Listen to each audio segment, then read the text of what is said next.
vamos, nesta manhã, estudar a sequência. Nós já fizemos isso 2 domingos atrás, já estamos estudando as parábolas de Jesus, no capítulo 13 do Evangelho de Mateus. E hoje, dando sequência às parábolas registradas no capítulo 13 de Mateus, nós iremos então estudar a parábola, o grão de mostarda e o fermento. O grão de mostarda e o fermento. E a luz, ou seja, o texto base para a nossa reflexão, se encontra em Mateus, capítulo 13, versículo 31 ao versículo 33. Então, se você está com a sua Bíblia aberta, nós vamos ler esse texto. Pedimos também, é claro, mais uma vez, que você possa compartilhar a transmissão nos seus contatos, agregando mais pessoas nesse momento aí, embora não presenciais, nós não estamos aqui de forma presencial, né? Estamos conectados online, mas seria muito legal a interação com vocês, né? E sobretudo com perguntas que possamos refletir e aprofundar mais no texto que iremos estudar nesta manhã. Mateus capítulo 13, versículo 31 ao 33, nos diz assim: outra parábola lhes contou, dizendo: o reino dos céus é semelhante ao grão de mostarda que um homem tomou e plantou no seu campo. Embora seja a menor de todas as sementes, ela, quando cresce, é maior do que as hortaliças e se transforma em árvore, de modo que vêm as aves do céu, fazem seus ninhos nos seus ramos. Outra parábola lhes contou: o reino dos céus é semelhante ao fermento que uma mulher toma e mistura em 3 medidas de farinha, até que tudo esteja fermentado. Pois bem, nós vamos antes orar pedindo a graça do Senhor Jesus, que Ele nos ajude a entender esta parábola. Juntos, eu aqui, vocês aí, possamos nos aprofundarmos na compreensão desse texto que o Senhor disse e o que o Senhor quer dizer a nós hoje. Querido Deus, nós te agradecemos pela tua graça, pela tua misericórdia que mais uma vez sobre nós se renovou nesta manhã, nesse dia.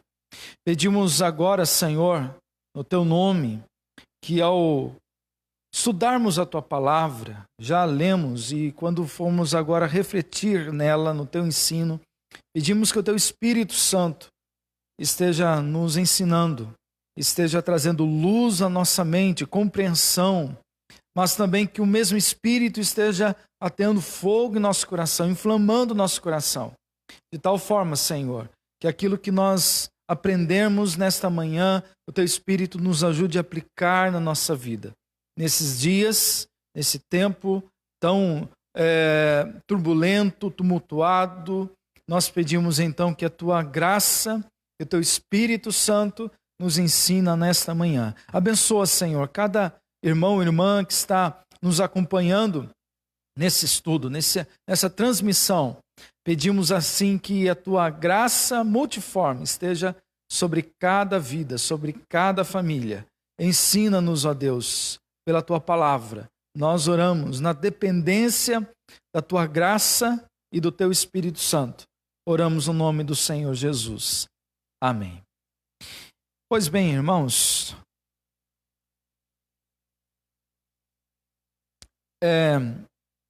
nós estamos falando sobre as parábolas de Jesus e registradas no capítulo 13 do Evangelho de Mateus.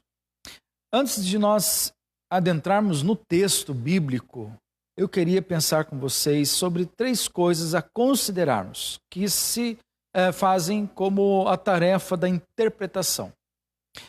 Eu coloquei no slide para que você possa acompanhar.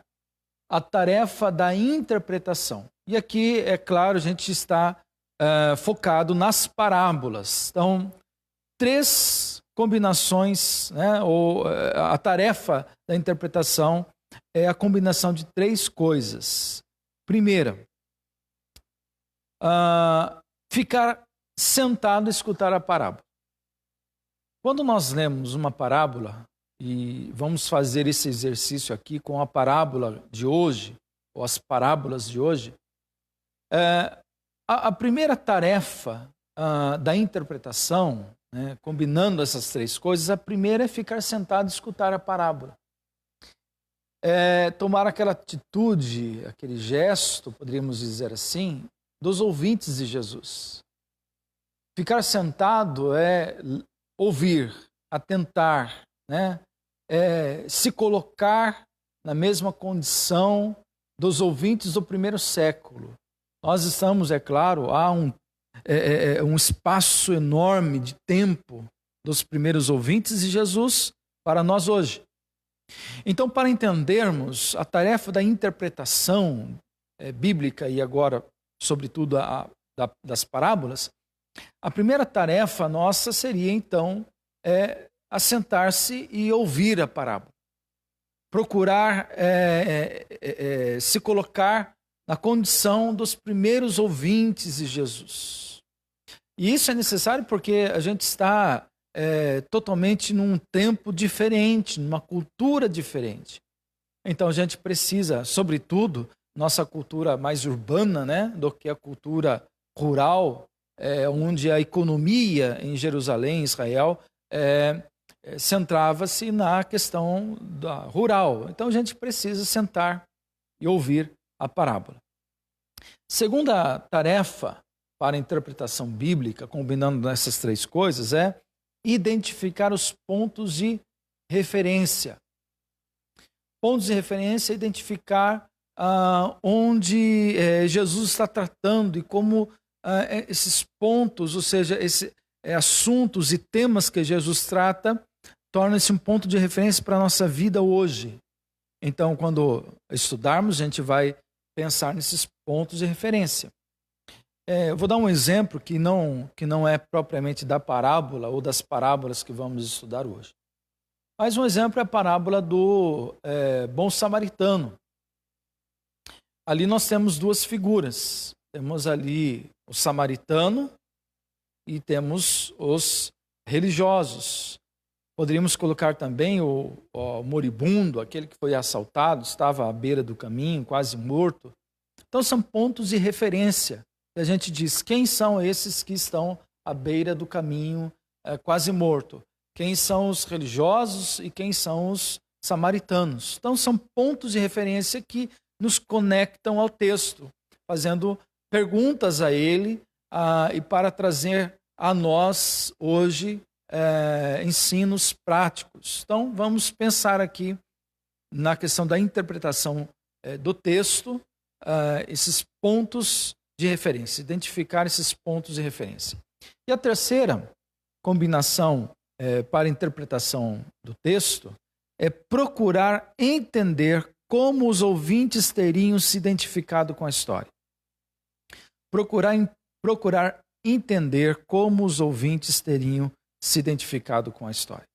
Então, o texto que nós lemos, essas 2 parábolas do grão de mostarda e do fermento, nós vamos fazer, à medida do nosso estudo, referência, procurar essas combinações para a interpretação do texto.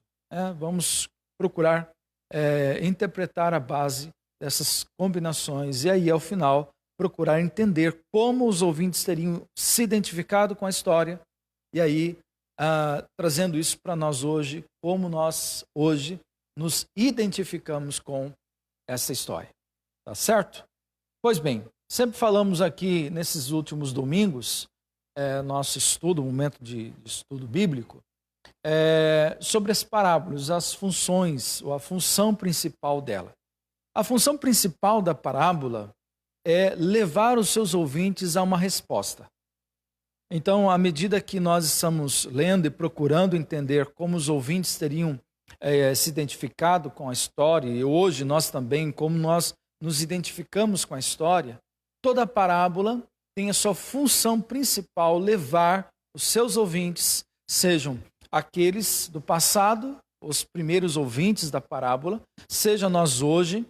Então a parábola tem a função de nos levar a se identificar e responder, sobretudo responder àquilo que Deus está ensinando, aquilo que Jesus quis dizer com a parábola.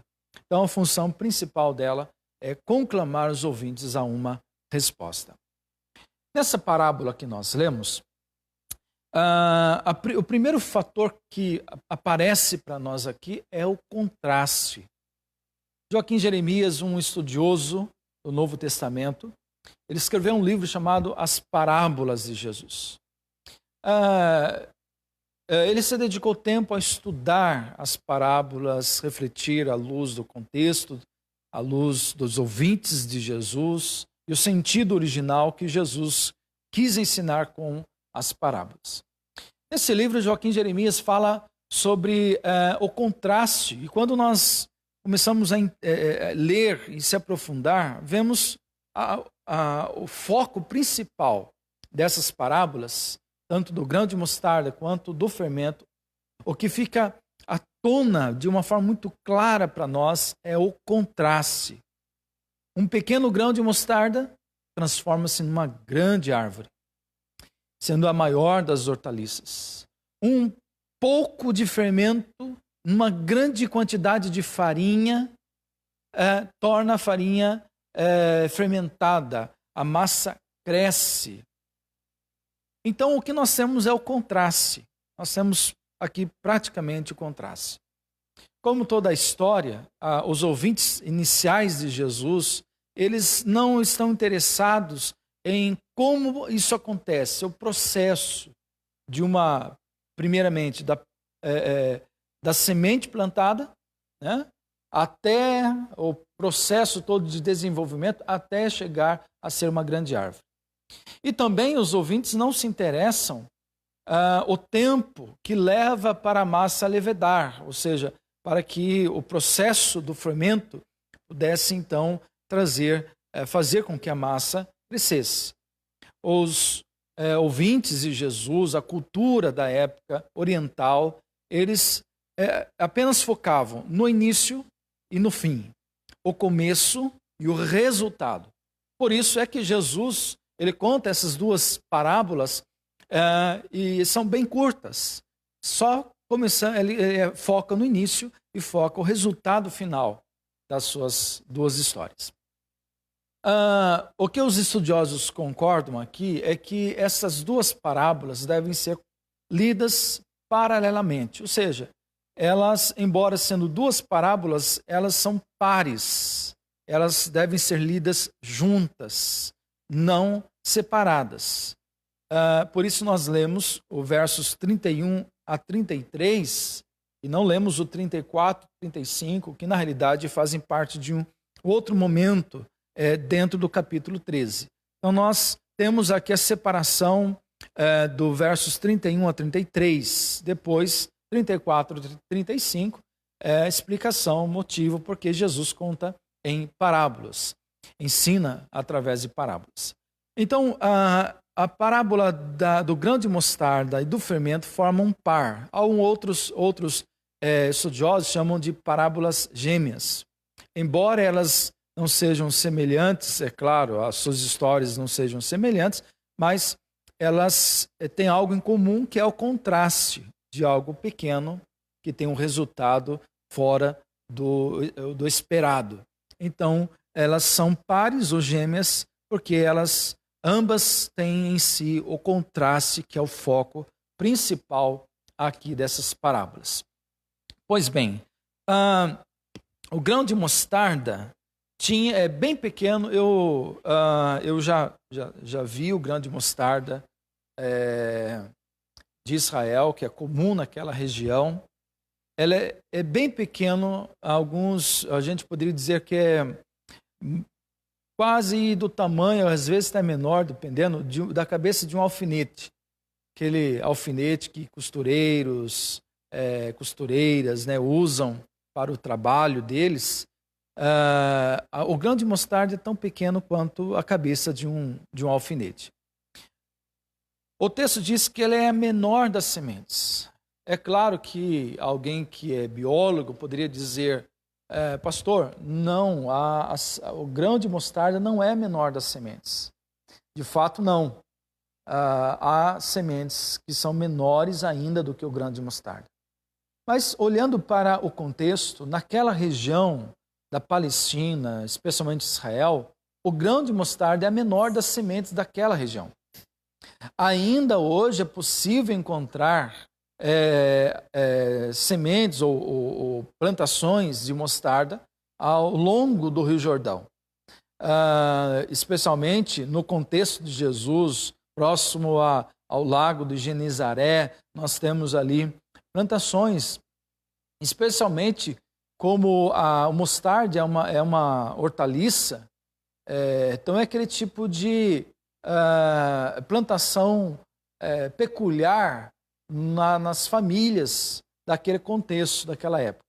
Então, o grão de mostarda era uma pequena semente, tamanho de uma cabeça de um alfinete, esses aí usado muito por costureiras e costureiros. Enfim, e o fermento, interessante que um pouco dele quase que desaparece no meio da quantidade de farinha, mas um pouco dele já faz um processo, já tem um resultado excepcional.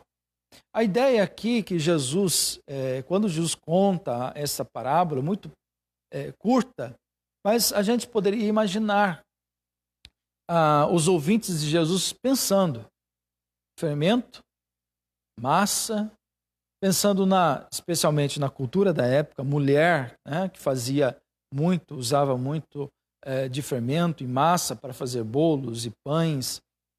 O trabalho dela, a quantidade, ela reserva uma quantidade de farinha, um pouco de fermento, ela mistura na farinha, faz a massa, coloca numa vasilha, coloca um pano em cima, né? As irmãs, as mulheres que nos ouvem, que já fez pão caseiro, algo do tipo,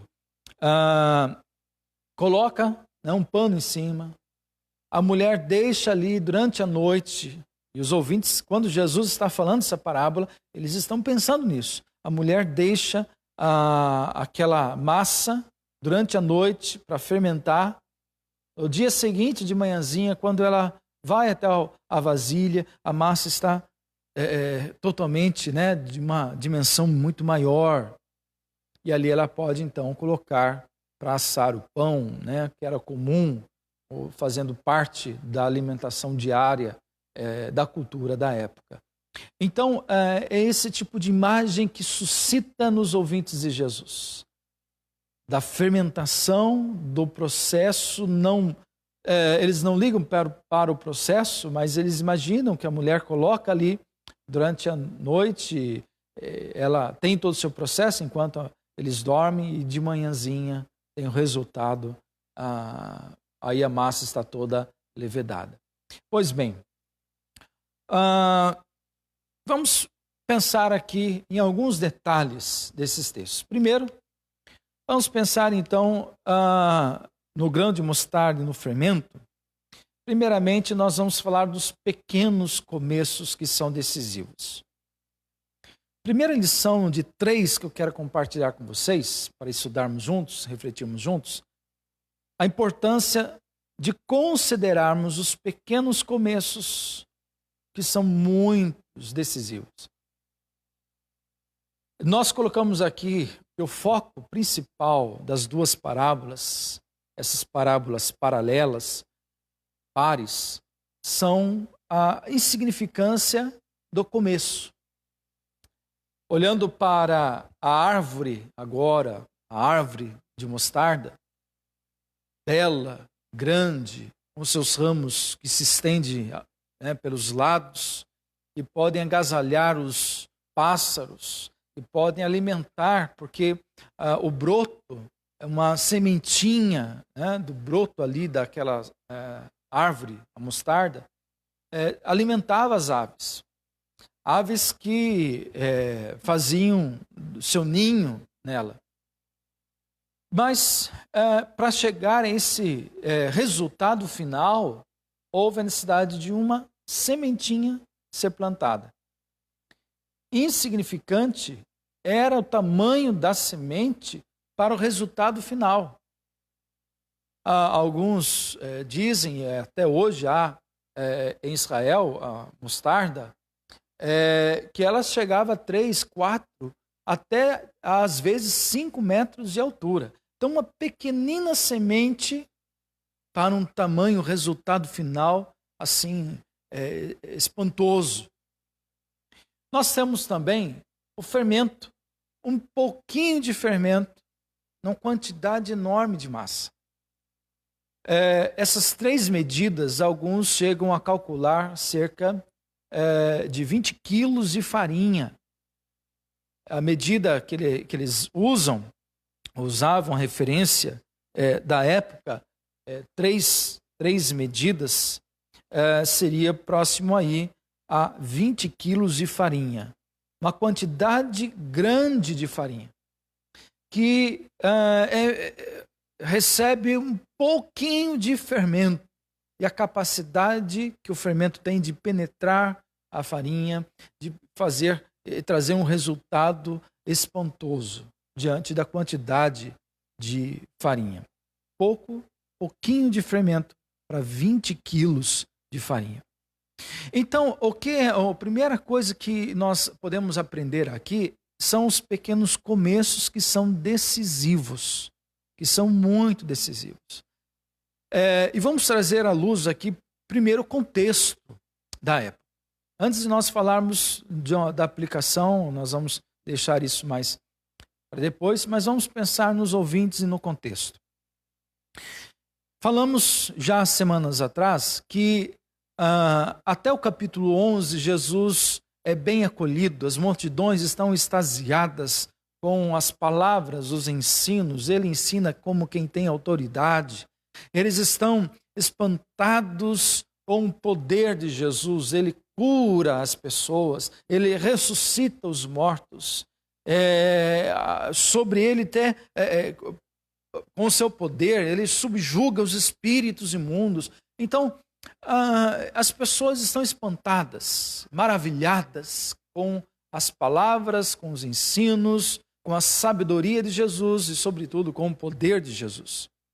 No entanto, chega o capítulo 11 e o capítulo 12, 2 capítulos que antecedem o capítulo 13. Jesus está no final do seu 2º ano de ministério. Os religiosos que sempre foram hostis a Jesus, agora eles começam a aumentar essa hostilidade e, sobretudo, colocar dúvidas nas pessoas e, sobretudo, nas multidões que seguem Jesus. Quando Jesus ainda fala sobre a forma do seu messianismo, porque havia uma esperança messiânica, e aí a gente pode remontar aos escritos do profeta Isaías, né? Capítulo 1, capítulo 11, sobretudo que fala da raiz, né, do tronco de Jessé, sairá o rebento, o renovo. Eles têm essa esperança no Messias, e quando o Messias viesse, né, se manifestasse, traria então novamente a glória do reino de Israel. Pois bem, Jesus se identifica aqui como o Messias. Ele é o Christos, né? Quando Jesus, no capítulo 16, mais à frente, Jesus vai perguntar aos discípulos, né, o que é que as pessoas dizem a meu respeito. E aí eles vêm, depois de saírem e fazer tipo uma enquete ali em Cesareia de Filipe, eles trazem as respostas populares. Senhor, para alguns o Senhor é João Batista, para outros o Senhor é profeta Elias, para outros tantos o Senhor é um profeta. E aí Jesus se dirige aos seus discípulos e pergunta a eles: e vocês? O que vocês dizem quem eu sou? E aí Pedro representando os demais, como um porta-voz dos discípulos, responde: Tu és o Christos. A palavra Christos, Messias. Então, não só a Israel, o povo, mas também os próprios discípulos de Jesus tinham essa figura do Messias na pessoa de Jesus. Então, para eles, Jesus era o Christos, o Messias, tão aguardado, tão esperado, como o cumprimento das profecias do Antigo Testamento. Mas quando Jesus começa a revelar o tipo de messianismo dele, não é aquele que vem com armas, não é aquele que sobe ao trono, que toma sob a força o trono de Israel e expulsa os romanos da Palestina, especialmente de Israel. Quando eles percebem que o tipo de messianismo de Jesus não era propriamente aquele que eles aguardavam, aquilo que eles esperavam, as dúvidas começam a brotar. É claro que os religiosos nunca aceitaram Jesus como Messias, e aproveitando-se também desse momento de incertezas, eles lançam se colocam mais hostis ainda ao ensino de Jesus, a ponto de dizerem que Jesus ensina e o que Jesus faz, o poder de Jesus não vem de Deus, mas vem de Belzebu, o príncipe dos demônios, enfim. E aí, pouco a pouco, eles começam essa dúvida a infiltrar no coração dos ouvintes de Jesus. A ponto no Evangelho de João, capítulo 6, essa desistência é seguida uma após a outra, as pessoas no meio do caminho vão deixando de seguir Jesus, a passo que Jesus chega no momento decisivo, volta-se aos seus discípulos e pergunta: acaso vocês também não querem fazer o mesmo? Ou seja, abandonar, deixar de seguir. E aí temos, mais uma vez, Pedro representando o porta-voz, representando os demais discípulos. Para quem iremos nós, Senhor? Só Tu tens palavras de vida eterna. Então nós temos esse momento que as pessoas começam a duvidar do tipo de Messias que é Jesus. Eles pensam do lado do reino, que o reino de Deus ele vem assim de tal forma avassaladora. E Jesus vai subir ao trono e assentar-se e reinar em Israel, custe o que custar, mesmo que para isso seja necessário derramamento de sangue, para isso seja necessário tomar a força, o poder e o controle romano sobre a Palestina, sobre Israel. Então eles não entendem, porque Jesus começa a dizer que o reino dos céus, ele tem nisso como, primeiro, com pequenos começos, que são decisivos. Não é essa questão avassaladora, não é essa esperança distorcida que o povo, a nação tem. E até os próprios discípulos imaginavam isso. Nós hoje, domingo, tradicionalmente, no calendário litúrgico cristão, domingo de Ramos, adentramos hoje a semana da Paixão, a semana da Páscoa. Mas ainda, se trazermos à tona para essa semana, a gente pode ser confrontado com o desfecho final da semana da Paixão. O começo, o domingo glorioso em que Jesus então entra em Jerusalém, sobre mantos e palmas, sobre aplausos e gritos de aleluia, de louvor, bendito é aquele que vem em nome do Senhor. Mas o desfecho final daquela semana é desastrosa. E a ponto dos discípulos se questionarem. Cada um volta ao seu trabalho, à sua atividade, há um abatimento, há uma frustração, eles não entendem o que é que deu errado. Estava tudo indo muito bem.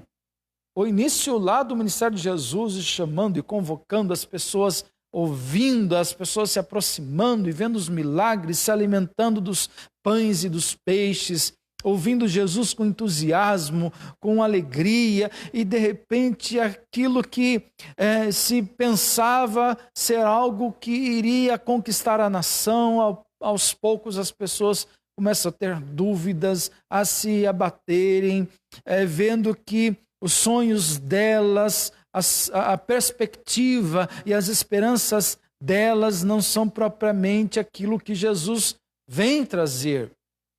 E ainda mais agora o desfecho final, quando as multidões vão deixando de seguir Jesus e apenas aquele grupo mais seleto, aquele grupo dos 12, dos 70, dos 120 que estão ali, mais próximos de Jesus.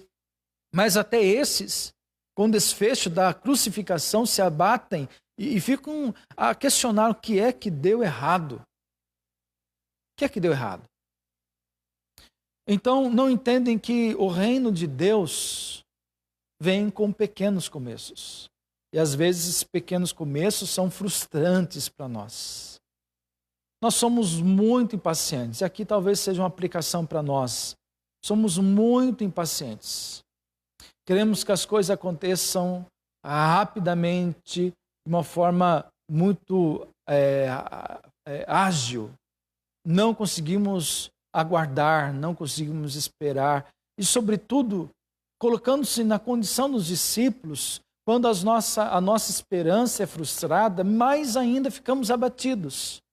E não imaginamos que a dimensão do reino de Deus é muito maior, mas ela vem com começos que são pequenos, talvez insignificantes, como uma semente, um grãozinho de mostarda, ou como um pouquinho de fermento diante da dimensão de toda a farinha, de toda a massa.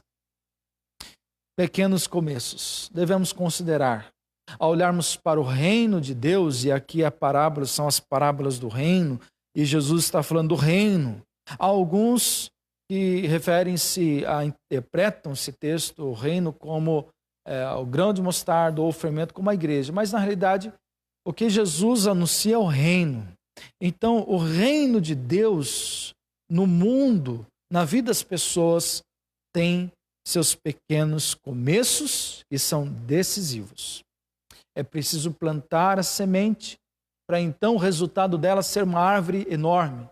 É preciso colocar um pouquinho de fermento na massa para que o resultado seja toda a massa levedada, que ela venha a crescer.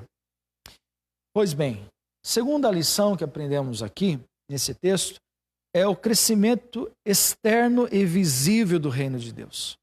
Verso 31 e o verso 32 fala do grão de mostarda. Uma vez plantado, o resultado final é uma grande árvore, frondosa, grande, com ramos que aninham, agasalham, que podem receber pássaros.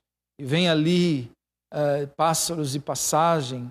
Interessante que no outono, esta árvore ficava mais forte, e ela agasalhava esses pássaros que viajavam de uma extremidade à outra na região de Israel. E ali não apenas eles faziam seus ninhos, como um viajante, um peregrino que precisa pousar à noite para descansar, para no dia seguinte tomar novamente a estrada e prosseguir para seu destino. Como aquele viajante que precisa descansar, precisa dormir, precisa se alimentar. Jesus diz que o reino de Deus, ele tem esse crescimento externo visível. O reino de Deus agasalha, recebe, está aí para acolher as pessoas, para alimentar as pessoas. Jesus traz a mensagem do reino de Deus e diz que o reino de Deus é semelhante ao grão de mostarda, aparentemente insignificante no seu início, mas o resultado final é a capacidade que ele tem de agasalhar, de receber, de cuidar, de alimentar todos que nele chegam. A mensagem do Evangelho é a mensagem que aponta para o reino de Deus. Não o reino humano, não o reino falho, mas o reino de Deus, que tem a dimensão maior do que os reinos humanos, que faz aquilo que o reino humano não faz.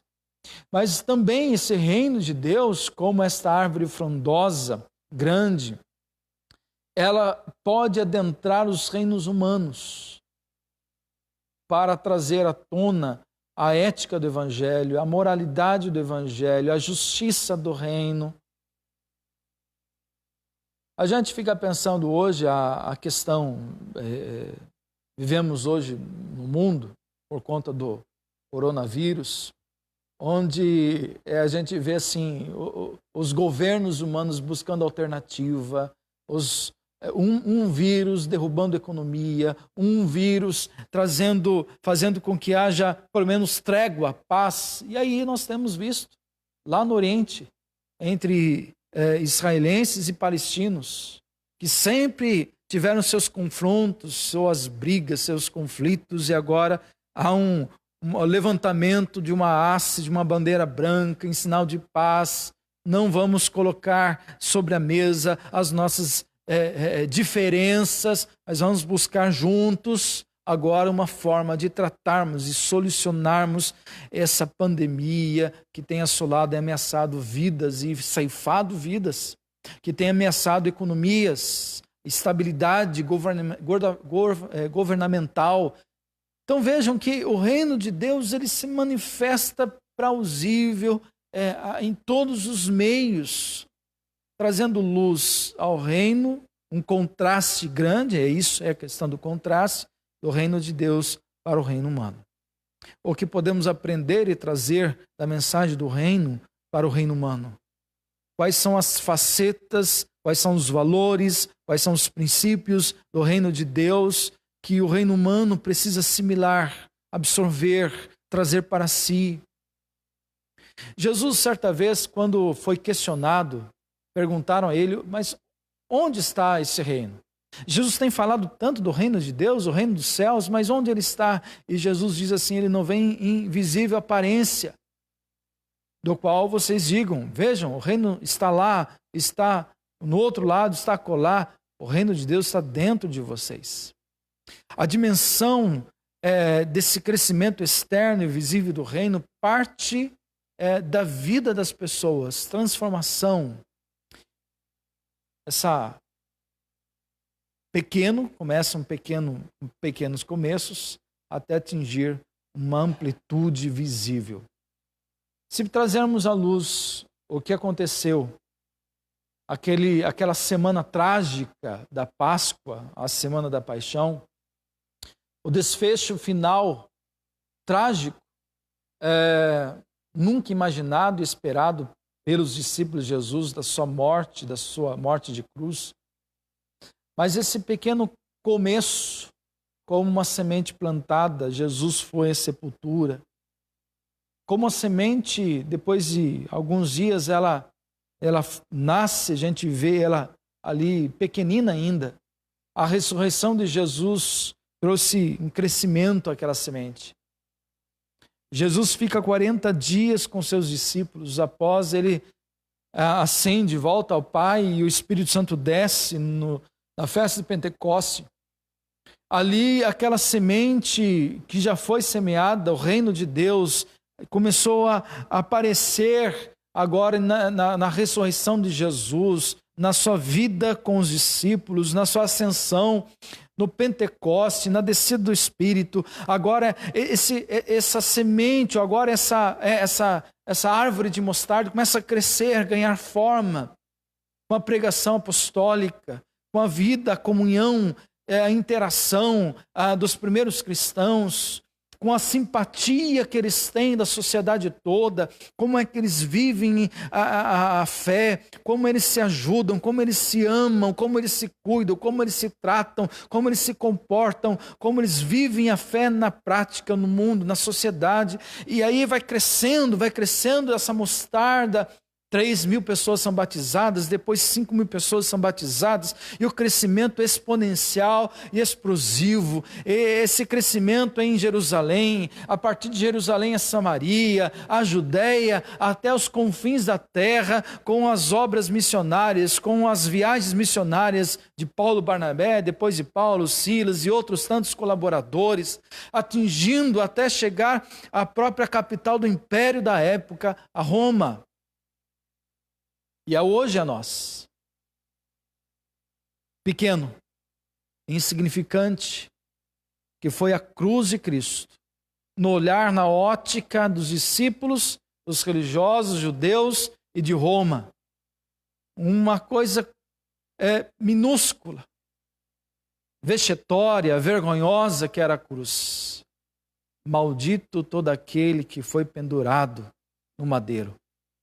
Jesus é esta semente pequena que traz em si o reino de Deus, mas cresceu, ganhou forma, estrutura, força, seus ramos se expandiram e a mensagem do reino chegou até nós hoje. 2000 anos depois, ainda o reino consegue abranger outras nações e outros povos e outras culturas. Seus ramos conseguem então agasalhar, aninhar as pessoas que precisam de descanso para a sua alma, que precisam se alimentar da árvore da vida, que precisam se alimentar do próprio Deus, que precisam de novas forças, de um novo gás, de uma nova esperança, de uma nova vida. O reino de Deus ainda está a crescer, ele está presente no mundo. Mas há um terceiro aqui e último lugar, ensino para nós, é a influência interior, interna, invisível do reino de Deus. Verso 33, Jesus conta outra parábola do fermento. Se a parábola anterior do grão de mostarda, que é visível, que a gente vê a plantação e o processo é o crescimento aos poucos até chegar a uma árvore de 3, 4, 5 metros de altura, de poder agasalhar, aninhar e alimentar as aves. Jesus conta agora a influência interior, invisível do reino de Deus na vida das pessoas. Misturando o fermento à massa, e o resultado é que a massa cresce maravilhosamente. É insignificante, mas decisivo. Tem seus pequenos começos, mas é importante. O resultado é o crescimento do reino interior, no coração das pessoas. É a mensagem do Evangelho que uma vez semeado a boa semente no coração das pessoas, ela produz uma fermentação, ação do Espírito Santo no coração das pessoas. Ação do Espírito Santo na vida, no interior das pessoas. Esta força como uma energia. Interessante que a palavra espírito, no grego pneumático, ou pneuma, vem da ideia, tradução latina para dinamis, que traduz dinamite, força, explosão.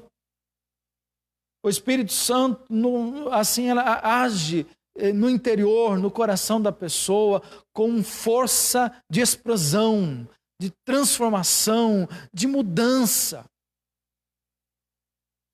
O reino de Deus, a mensagem do Evangelho, faz coisas que nenhum outro reino faz.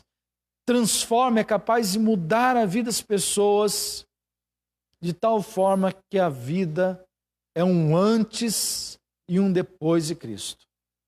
A vida ganha dimensões maiores, significados mais profundos. É isso que o Espírito Santo faz.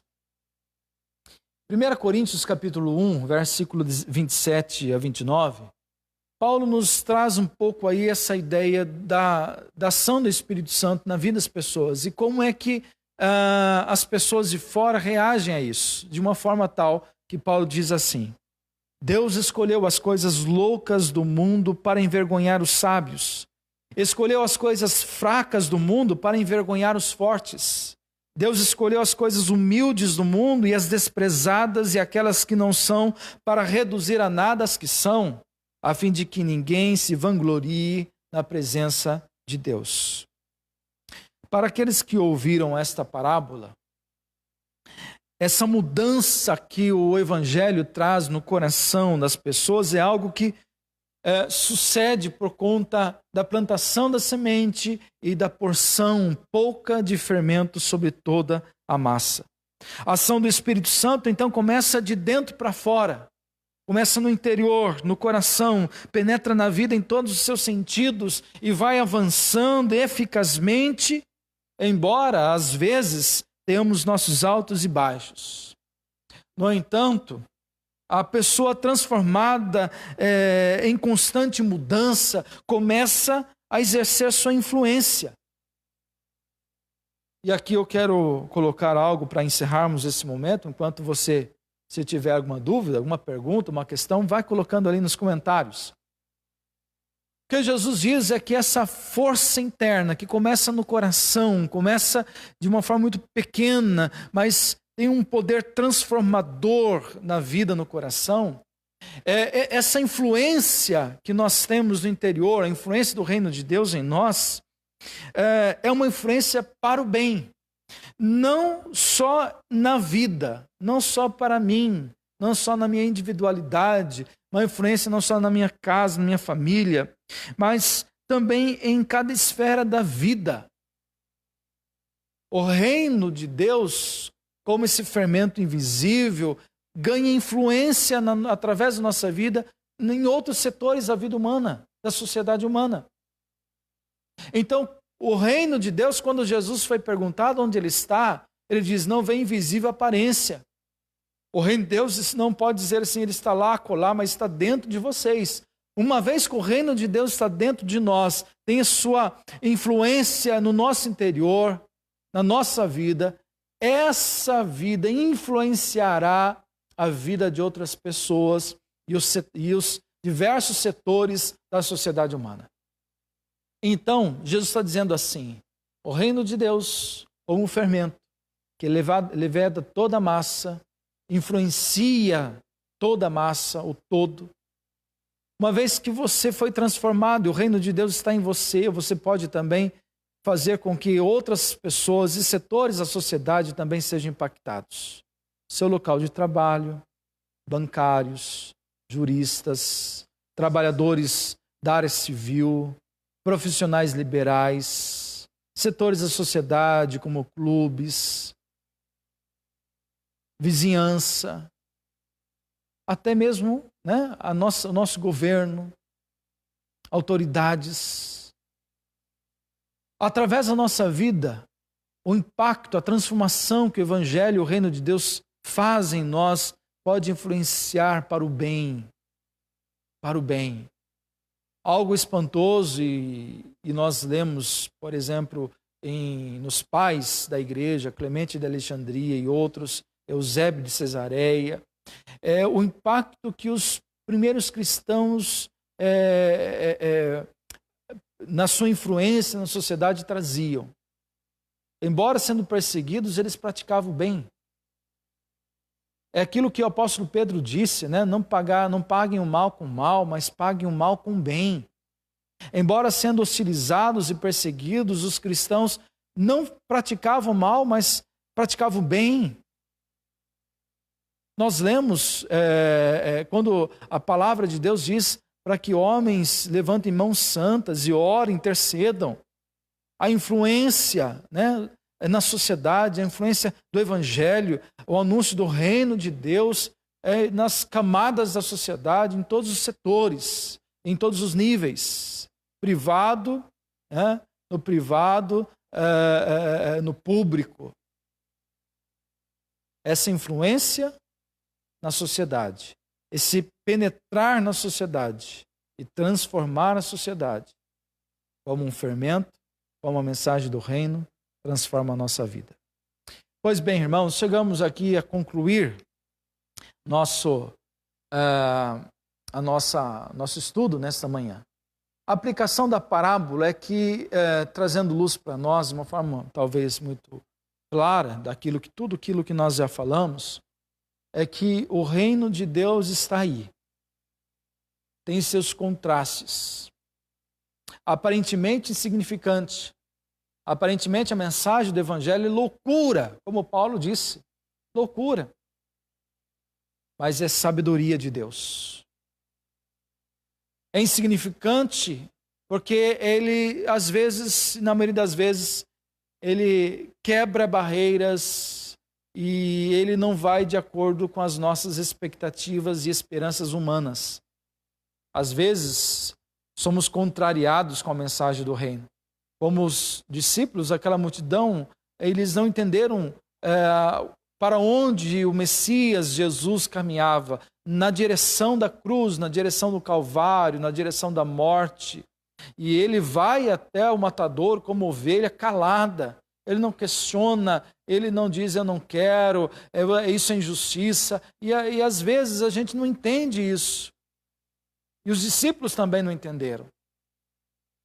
O contraste começa com pequenos começos, decisivos. Como foi decisivo para Jesus no jardim do Getsêmani, mesmo sabendo que viria acontecer a ele horas depois, ele ainda é capaz de dizer, Senhor, né? Não seja feita a minha vontade, mas a tua vontade. Pequenos começos, às vezes difíceis para nós, porque somos confrontados com isso, somos confrontados com a verdade do Evangelho, mas esses pequenos começos, pequenos passos da vida, são decisíveis para o resultado final. Então, o que é que hoje eu e você precisamos tomar como pequenos começos na nossa vida? Primeiros passos. O que é decisivo para nós hoje, para que o resultado do reino lá à frente, e às vezes demora. Nós muitas vezes, hoje, a nossa cultura ocidental se preocupa nos processos. Do início até o final, o processo. Oriental, os primeiros ouvintes de Jesus se preocupavam com o começo e com o resultado final. É preciso considerar os pequenos começos para chegarmos ao resultado final. Do reino de Deus, no anúncio do Evangelho, a partir da nossa vida, transformando o nosso coração para que venha transformar outras pessoas e setores da sociedade. Cada vez que o reino de Deus, como um pouco de fermento, leveda a nossa vida, transforma pela ação do Espírito Santo, dá a nós uma dimensão do sagrado, da existência da vida, do princípio do Evangelho, ele vai crescendo através de outras pessoas, crescendo o reino e podendo agasalhar tantas quantas pessoas forem necessárias para cuidar, amparar e alimentar. Que assim Deus nos abençoe, no nome do Senhor Jesus. Há alguma pergunta? Alguém? Temos uma pergunta do Reginaldo, nosso irmão Reginaldo. 3 pequenos começos para sermos verdadeiramente humanos e fazemos parte do reino de Deus e da sua justiça em Cristo. 3 pequenos começos para sermos verdadeiramente humanos e fazemos parte do reino de Deus e da sua justiça em Cristo. Pois bem, todos nós que ouvimos a mensagem do Evangelho, fomos transformados por ele. Sempre teve os seus pequenos começos. Às vezes, esses pequenos começos são dolorosos. Pensemos uma pessoa muito arrogante, cheia de si. Vou dar um exemplo aqui de Paulo. O apóstolo Paulo teve um pequeno começo. No entanto, esse pequeno começo para Paulo foi muito confrontador. Se pensarmos no apóstolo Paulo, se alguém tiver mais perguntas, por favor, vão digitando aí nos comentários. Para Paulo, o pequeno começo foi muito difícil. Saulo de Tarso, eloquente, famoso, estudioso, uma capacidade tão grande de liderança, uma força persuasiva enorme, porque chegar ao concílio de Jerusalém, pedir autorização para ir a Damasco para prender cristãos, uma força persuasiva. Uma vez que ele era fariseu, não era mestre, não era um sacerdote, não fazia parte da corte, então era muito persuasivo. Foi então com soldados do Sinédrio até Damasco, com carta pedindo autorização de Damasco, que não era território de Israel, para prender judeus cristãos que moravam em Damasco. Alguém assim totalmente independente. Saulo era independente. Saulo era persuasivo. No entanto, quando ele tem aquele encontro com Jesus no caminho de Damasco, primeiro, ele cai cego. Totalmente dependente. A gente sabe que alguém que tem uma deficiência visual, nasce com a deficiência visual, é um processo de adaptação com a vida, à medida que a criança cresce, mais fácil, poderíamos dizer assim, do que alguém que já numa fase, talvez, da juventude, adulta, perde a visão. Então é mais difícil, porque tem que desenvolver esse lado mais sensitivo do toque, do tato, da audição. Uma adaptação assim, muito difícil. Paulo teve essa questão da cegueira, ficou cego. Alguém que era totalmente independente, mandão, né? Tinha uma autoridade sobre si, cai agora na dependência. Ele depende de outros para levá-lo, depende de alguém para cuidar. Ele fica ali 3 dias e 3 noites ali, sem comer, sem mal dormir, perturbado com o estado dele. E orava a Deus.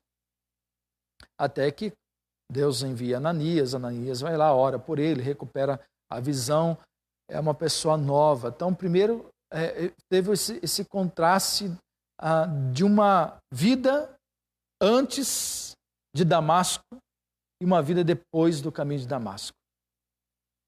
Uma vida de alguém que tinha um respeito das autoridades judaicas, para alguém agora desrespeitado. Alguém que era perseguidor para ser perseguido. Então teve seu começo decisivo na vida de Paulo. Decisivo. Então nós que abraçamos o reino, ouvimos a mensagem, acolhemos o reino de Deus, essa ação do Espírito Santo como um fermento dentro de nós, transformando a nossa vida, fazendo que através de nós ou em nós o reino ganhe dimensões maiores. Às vezes tem pequenos começos que são decisivos, são confrontadores, como foi para o apóstolo Paulo.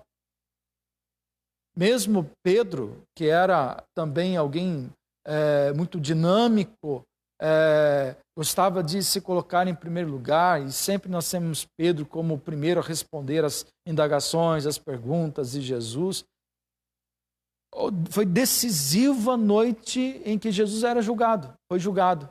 Então ele negou Jesus. E aí se lembrou das palavras de Jesus: Pedro, antes que o galo cante, você vai me negar 3 vezes. Foi decisivo para Pedro, após a ressurreição de Jesus, se encontrar novamente com Jesus e ouvir de Jesus: Pedro, você me ama, Pedro, você me ama, Pedro, você me ama. Então, para todos nós, temos momentos decisivos da nossa vida, que se tornam pequenos começos.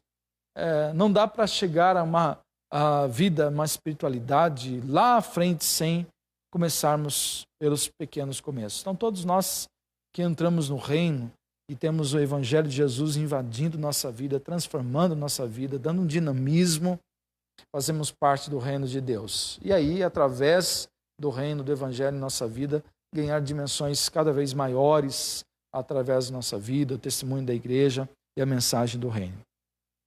Temos mais perguntas? Será? Se alguém tiver mais perguntas, quiser colocar aí.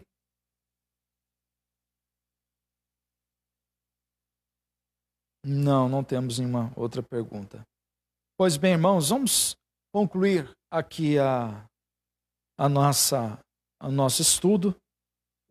Esperamos que os irmãos que nos acompanharam, assistiram e estudaram conosco tenham compreendido e permitamos então, permitamos que a mensagem do reino, o reino de Deus como grande mostarda e fermento, possa dar significado cada vez maior, cada vez mais profundo à nossa vida e, sobretudo, nesse momento histórico que todos nós, a nossa nação e o mundo está vivendo.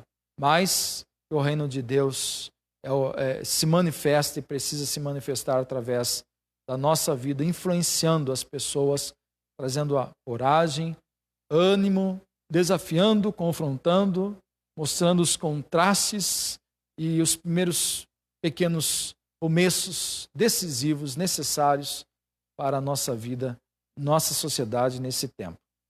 Deus abençoe a sua vida, Deus nos abençoe, todos nós. À noite nós estaremos aqui às 7 horas da noite para a transmissão do nosso culto ao vivo e teremos a celebração da Santa Ceia.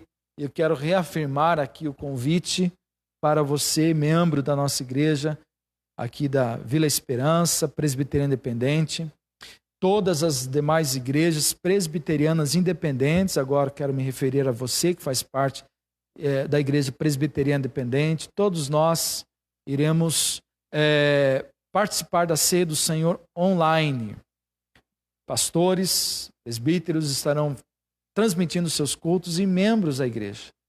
De repente você quer participar conosco, é membro de uma IPI do Brasil, nós somos convidados e autorizados pela nossa igreja para celebrarmos a ceia do Senhor. Orientações: primeira é que antes da transmissão do culto, antes das 7, você já tenha arrumado o pão, o suco de uva, na quantidade exata para as pessoas da sua casa, para as pessoas que irão participar da celebração da ceia. Coloque em lugar bem bacana na mesa, se possível, arrumar a mesa. Até desafiamos para que as pessoas possam tirar foto, né, da mesa, talvez da família, juntos ali, celebrando a ceia. Considerar também que é um momento importante, então vamos valorizar esse momento.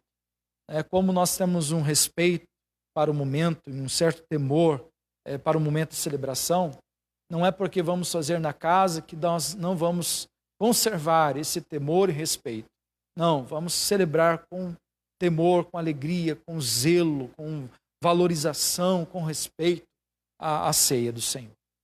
Quando nós aqui estivermos levantando o pão e o cálice para agradecer a Deus, você aí, membro professo, que você que ficará responsável de também levantar juntamente conosco o pão e o cálice. Enquanto levantamos, você fará esse mesmo gesto.